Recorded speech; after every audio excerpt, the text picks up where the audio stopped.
Hello everybody, welcome back to Gotta Get Running. I'm Phil Hargis. It's good to see you again. It's been a great winter. We got through the big blizzard, doing some good snow and ice runs out there. Mike, you've been getting out there. Let me introduce, what am I thinking here? We have a new co-host tonight. Chris Farley could be with us, so we have Mike Wardian in the house with him. I've been talking to him for a while. Mike Wardian of Hoka 11, marathon guide in UVU. Welcome to the show again, man. Good to see you again. Welcome back from South America. Yeah, Central America. Central America, right? Yeah. So I was geography. I was in Costa Rica. It was an excellent adventure. The Coastal Challenge is just a pretty amazing event. You get to run on beaches in the mountains, past wild boars, see like massive butterflies, get chased by panthers. So that's what makes you run faster out there, is the panther definitely part, right? Well, that and like the level of competition was pretty incredible. So there was lots of studs and just incredible athletes. So and the race worked out great for you. You were able to win it. Yeah, I got lucky. I don't know what happened. That's awesome. Every day I kept being in contention, and at the end of the week, I ended up on top, so I was happy. I was hoping you'd bring your trophy, that like cool mask they gave you too. Oh yeah, that would have been cool. I'm actually bringing that to Cub Scouts on Friday, so.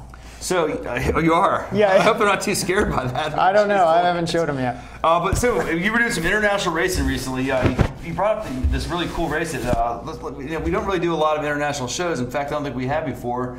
So you talked to me about this new race that's going to be going on in Ethiopian with the race organizers on here tonight. Let's go ahead and introduce those guys, man, and talk about this cool race. Yeah. So.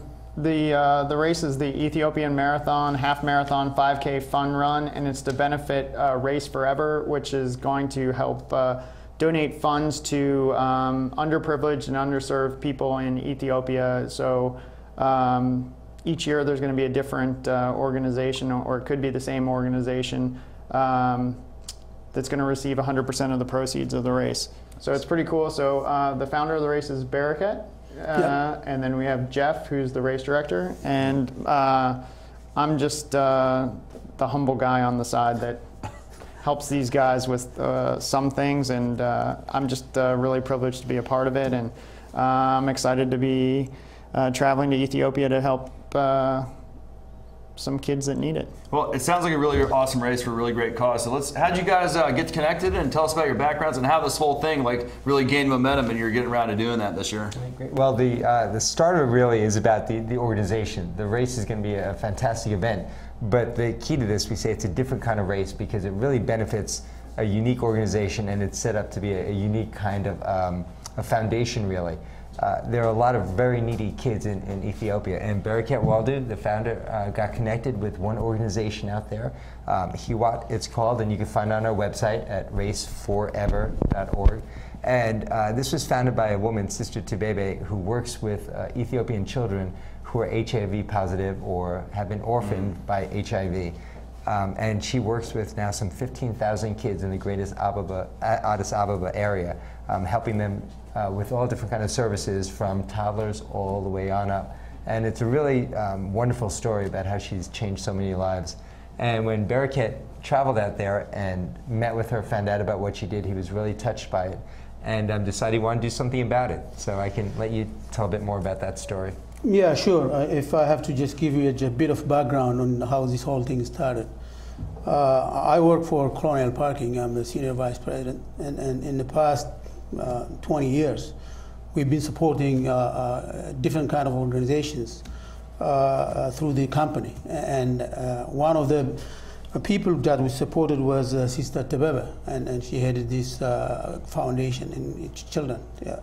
So I came to, and we sponsored her once. She came here in the States, and we talked. I went back to Ethiopia, and I saw the facility, and I visited, and I was impressed with what she was doing.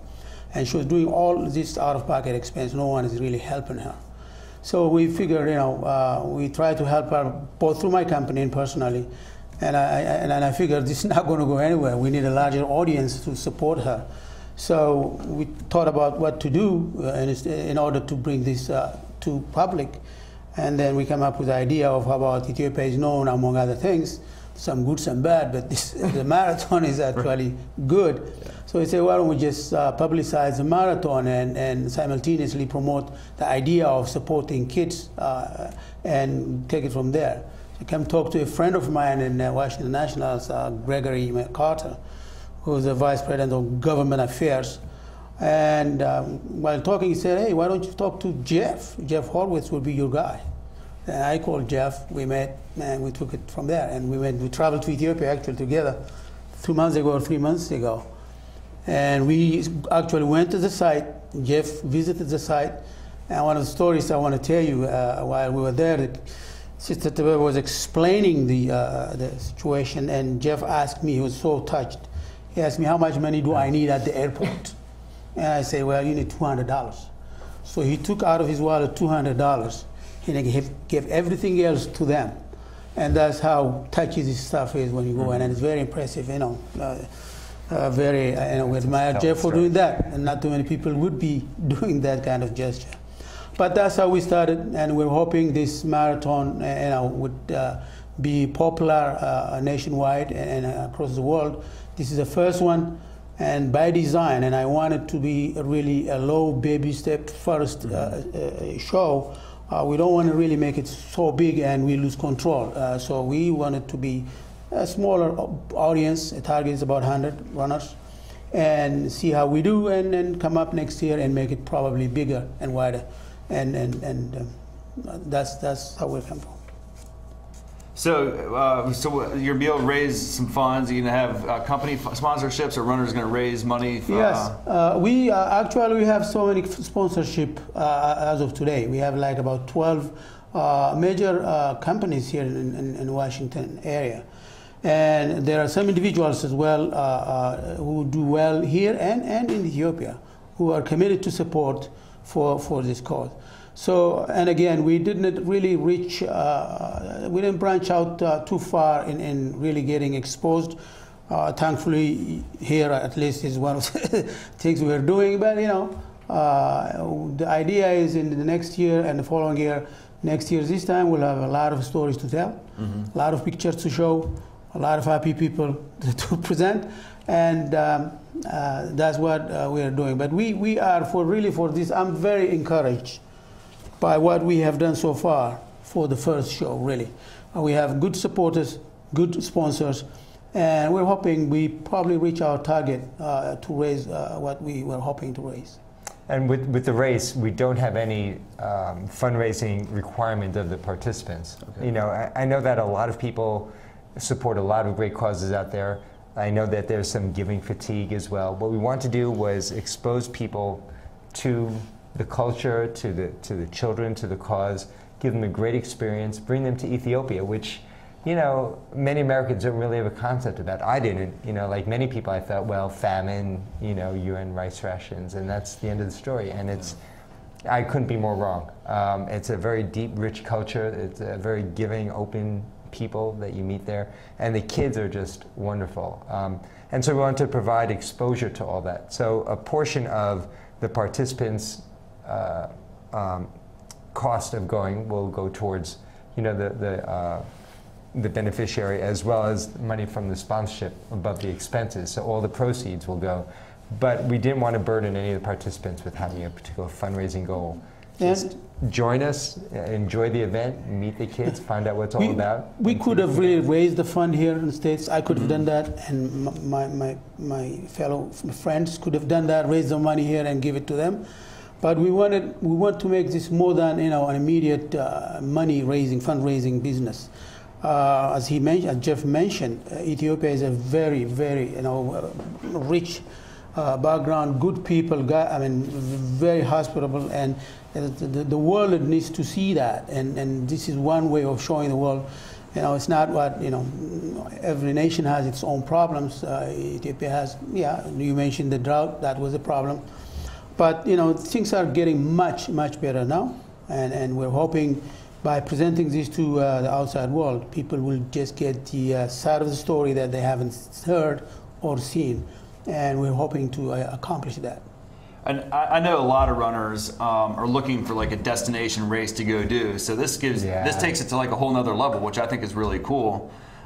We could talk about like how people, what travel arrangement options are available, or we can get into the course right now. I think, you know, I think we'd like to hear a little bit if you wanted to travel to Ethiopia, like how are you setting that up so that people can like easily do that? Do you have anything like that available? Yes, and this is a great situation where we have sponsorship, a partnership arrangement with Ethiopian Airlines. And the way it works is that when you sign up for the race, there are a number of different options, which you would see on the website. And I do want to talk about the race itself because as a runner, it's a fantastic event. Yeah, that's what I'm most excited about. Yeah, and this is how we roped in Mike. Yeah. He loves the cause. Tell me about the course beforehand, so I'm dying to hear about that. You know, you come for the kids and you stay for the race. You know, the race is fantastic. But the arrangements are great because with our partnership with Ethiopian Airlines, our participants will get a code, and basically they have control over their own arrangements. So they could set up their own departure dates. We have recommendations about when you should arrive and when you should depart, but if you have time to spend, you know, the ability to spend more time in Ethiopia, or you want to continue traveling, you can make those arrangements. But we do provide all the connections, you know, on arrival. So it's a departure from Dulles Airport here in Virginia, in the DC metropolitan area, a direct flight to Addis Ababa. And it's 7 nights included in the total package. There'll be a city tour, a visit to the local market, a course tour. You get to meet with the great Olympian and world record holder in the 5K and 10K, Kenenisa Bekele. Nice. And we'll be visiting his training camp. He's one of our race ambassadors. Great. And so you really get a wonderful experience. For those who have maybe a lot of their own frequent flyer miles, or they got other arrangements in mind, you can just sign up for the land package only, the hotels and all the events that we'll be doing there, or you could just simply sign up for the race itself. So we really want to make this as flexible and available to people as possible. And we should probably say what the date of the race is. And the date is absolutely, thanks, June 8th. June 8th, this coming summer, yes. Which will be hot here in the DC area, but it'll be nice and cool and crisp for running in Addis Ababa, where it's at high altitude. And it's a beautiful time of year to be there just before the rainy season. It'll be nice and really perfect temperature for running, starting out basically in the 50s, warming up into the 70s towards midday. Couldn't ask for better temperature. Yeah, it'll be nice for when you finish. The kids will be there. There's supposed to be some local customs, and then it'll be nice and temperate, and it's going to finish in one of the bigger squares, as far as I understand, in town, where like a lot of the locals train and stuff like that. So it'll be really fantastic. And I have to tell a story about that. So we finish in Meskel Square, and I was given a heads up that this is a wonderful place to go and run. Ethiopia itself is a very vibrant city.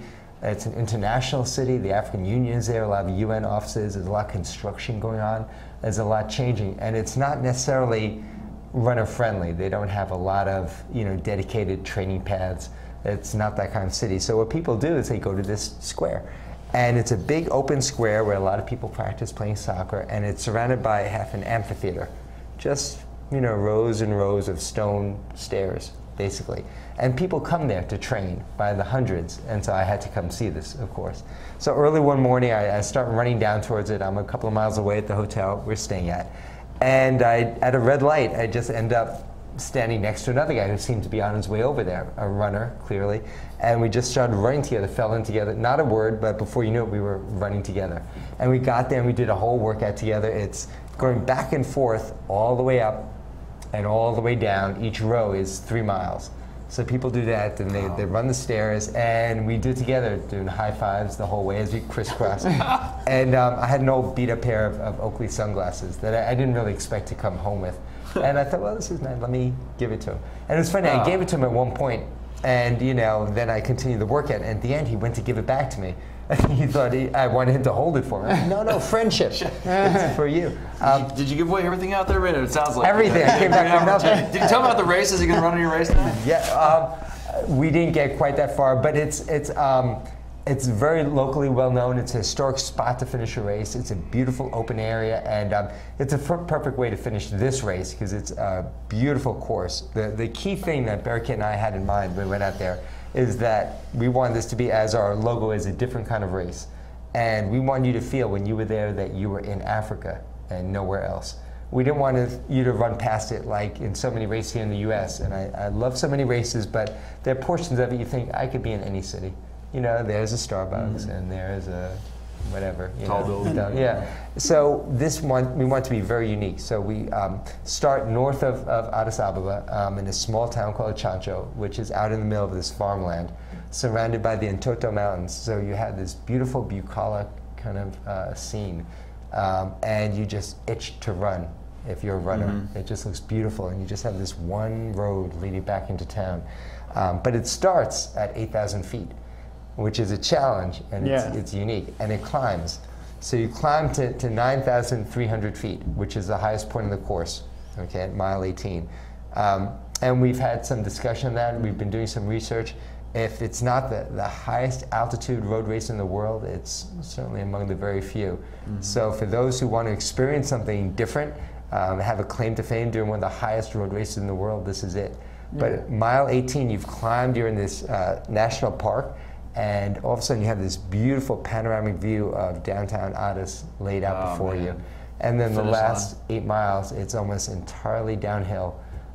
You drop over 1,100 feet, just coming straight down. When they tell you, you're almost done, it's all downhill, it's all downhill. And then you drop down into the city, you finish on one of the major boulevards, passing monuments, passing Addis Ababa University, the National Palace, the Parliament, and you make a turn, and the final 3/4 of a mile coming down to that square, Meskel Square, is almost straight downhill, 100 feet and 3/4 of a mile, right to the finish line. It's going to be breathtaking, literally. And you can PR, you can get your fastest mile in the last mile. That's right. One of the things I discovered.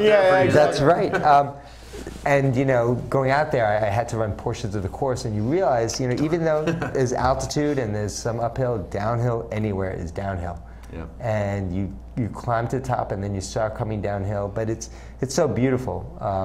It's going to be astonishing. We go past Kenenisa Bekele's training camp that is established out there. That's awesome. And there'll be a lot of support, as Bereket has told me, and as Mike alluded to, there'll be lots of cultural support along the way. And by that I mean there'll be people in traditional dress. We'll have music on the course. At the finish line, a lot of our kids will be there from the organization that we're helping. And we'll have a big post-race festival that night, a big banquet. Yeah. And we call this really a different kind of race, sort of like a mantra. Is because we don't offer any prize money for winners. People run to have fun, maybe for their own personal record, but we're not going to offer anything for the winners. So they run it for a good cause. They know what they're doing is run and have fun and help others. So that's why it is called a different kind of race, because it is different. It's entirely different than any other thing. So. Yeah, and just to reiterate, I know they said it a couple of times, but it is a road race too. I mean, you wanted to have that flavor of Africa. It's not like you're going to be out there running around. It's going to be on the roads and from point to point, and that's something that's fairly unique. And as a runner, I was out there, and of course, scoping out the road itself, and it's a beautiful road. You think in any major city, especially perhaps in Africa, people aren't that familiar with it. I don't know what the conditions would be like. It's a beautiful road. So starting out, as I say, in the town of Chancho, it's a beautiful stretch coming all the way in towards the city. And the city coming down this major boulevard, the quality of the road itself is fantastic. It's not like a dirt road with like pebbles and boulders. And it's a clean, well paved path that you couldn't possibly get lost on, and will be very scenic and beautiful. Which I'm psyched about. You can't get lost. Mike is running. I don't know if you made clear that Mike is coming out, and of course he's going to be competing in it. You guys are lucky to have Mike coming out there to race in your race. Mike, what made you get excited about this race and want to go out there and be a part of this? I think it's the helping the kids. I mean, I think I'm excited for the race aspect of it, and I always love a new challenge, and I think running at that kind of altitude just to see how that affects me is exciting to me. But I've never been to Ethiopia, so that's appealing to me, especially with so many great runners, and the chance to be able to do one of the favorite things I like to do is run longer distances, and to run a marathon in Ethiopia is appealing. But at the end of the day, it's really about, they approached me and they said hey, we're going to try to help some kids, and having kids and knowing how I feel about trying to be there for my kids. Like if I couldn't be there or something happened and there was a situation where they needed help, to have somebody or an organization step in and help them, as hopefully we're going to be able to help these kids. I think it would be, I'd be remiss if I didn't try to help. So when they approached me, I was like, yeah, sign me up. And yeah, I'm really pumped about it. And so it's going to be one of my focus races for the year. And I've been warned by Bearcat not to race too much before then, so I'm trying to be good. To save my leg. Some of these Ethiopians will be running, so Mike's record is in jeopardy. Yeah, exactly. Yeah, so it's going to be really fun, and I always look forward to a challenge and getting to race. Some of the locals, hopefully, and some of the other athletes from around the world is just going to be fantastic. And to do it in such an amazing setting and with, people that are so excited about it and passionate about it is going to be a real treat. So I'm looking forward to it. And Mike's raced it at altitude, but for a lot of people who haven't, it's a challenge, no doubt about it. What should a runner do to prepare for that type of challenge? Is there something they can do ahead of time? Well, certainly one thing that they can do is work on their pacing, because it is more challenging. Everything feels more difficult at altitude. So your effort level to maintain a given pace is harder than it would be, and it's surprising that what you think of should feel like an easy mile is a lot harder than that. But to be aware of how you're feeling at this altitude, it's still all under 10,000 feet, so it's not like mountain climbing. So, very unlikely, as I understand, to get actual altitude sickness. But still, to be aware of how you're feeling, to pace yourself appropriately. And along those lines, we also offer the half marathon and the 5K. So if a marathon is not what someone is comfortable with, there are other options. And it's a very friendly time frame. So it's 8 hours finishing time for the marathon. So it's basically like walk, run friendly. And with our relatively small field, as Bearcat mentioned, we want it to be a fairly intimate race, aiming for about just 100 runners, really. That we could provide a lot of support, and it will have all the race amenities that people are expecting here in a regular professionally run race in the U.S. Okay, and what kind of amenities are you looking at having out there? It will be chip timed, and nice. That it is a point-to-point course, so we'll be transporting people to the start line. There'll be a baggage drop. There will be medical available, and there's an ambulance on the course as well, so if anyone does run into difficulty for any reason, it's there. That there will be a proper start line, a finish line, there's race shirts and medals. There's the pre-race dinner, the post-race banquet. So in terms of like everything it's looking for, and 8 stations, and not just 8 stations, one of the nice things about it, one of our sponsors there has a business along the way where there's a small dining hall about the 8-mile mark, I believe it is, and he's going to have a real robust aid station there. So it'll be more than your usual just water and Gatorade, but there will be bottled water and there will be sports gels available and sports drink. So basically everything you would expect from a well-run marathon. Bottled water, nice. I mean, well, you want that. Well, you people expect that when you travel. You can't be too careful. And one last logistical thing on that what are the language concerns that a traveler from America might have going over there? Are they going to be able to get along pretty well? Yeah, good question. Most people speak English, so language is not a barrier. Almost virtually everyone who's involved around this area speaks English. So language is not a barrier. Plus we'll have our guys around to assist. But if I just may act as a host for a second, if you allow me to, and I see for our probably Ethiopian audience or anybody who's not familiar with Jeff and Mike's, why even have Jeff and Mike in this part? Who are Jeff and Mike? They're famous and well known here in this part of the world. So they are not that known in Ethiopia or in African countries. So I was going to ask if Mike and yourself tell them how many marathons you run in life, and just briefly so people know why you are important to this race, really, for us, which I'm grateful for your attending. For me, I'm a marathon, ultra marathon record holder in different distances. I've been USATF National Ultra Runner of the Year from 2008 to 2011. national champion in 50K, 100K, 50-mile trail. Been on the U.S. world team for 50K and 100K, and won the national marathon in Rock and Roll Marathon USA now, I think 6 out of 7 times or something, and I've done over 150 marathons and 150 ultra marathons around the world. And one over 50 of them? Oh, I don't, probably something weird like that. Yeah. Oh, wow. Yeah, there's lots of random And Jeff, stats. you are somewhere up there too. And about Jeff is like as 172. accomplished, I'm sure. Well, I don't win marathons, so I can crawl under the table after all that. But my defining characteristic, I think, as a runner is just stubbornness. And I think, Phil, you could probably relate to this. Totally. You just keep going. I don't have the speed that Mike is graced with, and it's so fun to watch you run and hear about the stories.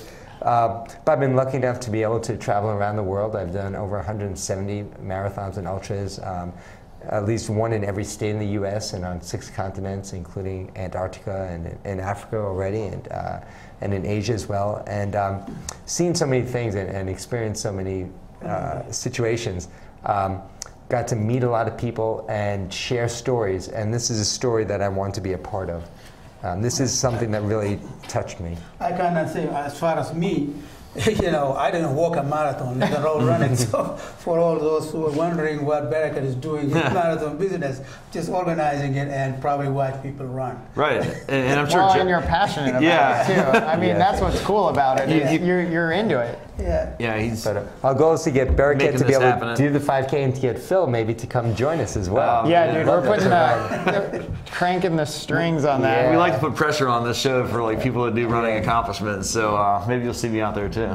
Yeah. It'd be really cool. We got to get Farley too, man. Yeah, get the Just whole. because he's not here doesn't mean That would be fantastic. Yeah, we should host it from there, dude. That would be cool. That would be very. We can cool. always do that in agreement. We could bring I think we've Steve got an too. idea. Hey, real quickly, guys, we got to get out of here pretty soon. We got to get running. But what's the best way to the guys to go ahead and get signed up for this race? Right to the website. So it's www.race4ever.org. So the number 4, Race4Ever. There's information on the race. There's elevation charts and the registration page. It's a really informative website. Make sure you go check out the Race4Ever.org website. The race will be going on June 8th, 2014, at around 7 o'clock in the morning in Addis Ababa, Ethiopia. Thanks for watching, everybody. For Barakat, Jeff, Mike, I'm Phil Hargis, and we'll see you guys next time on Gotta Get Running. Bye-bye, everybody. Bye. Thank you.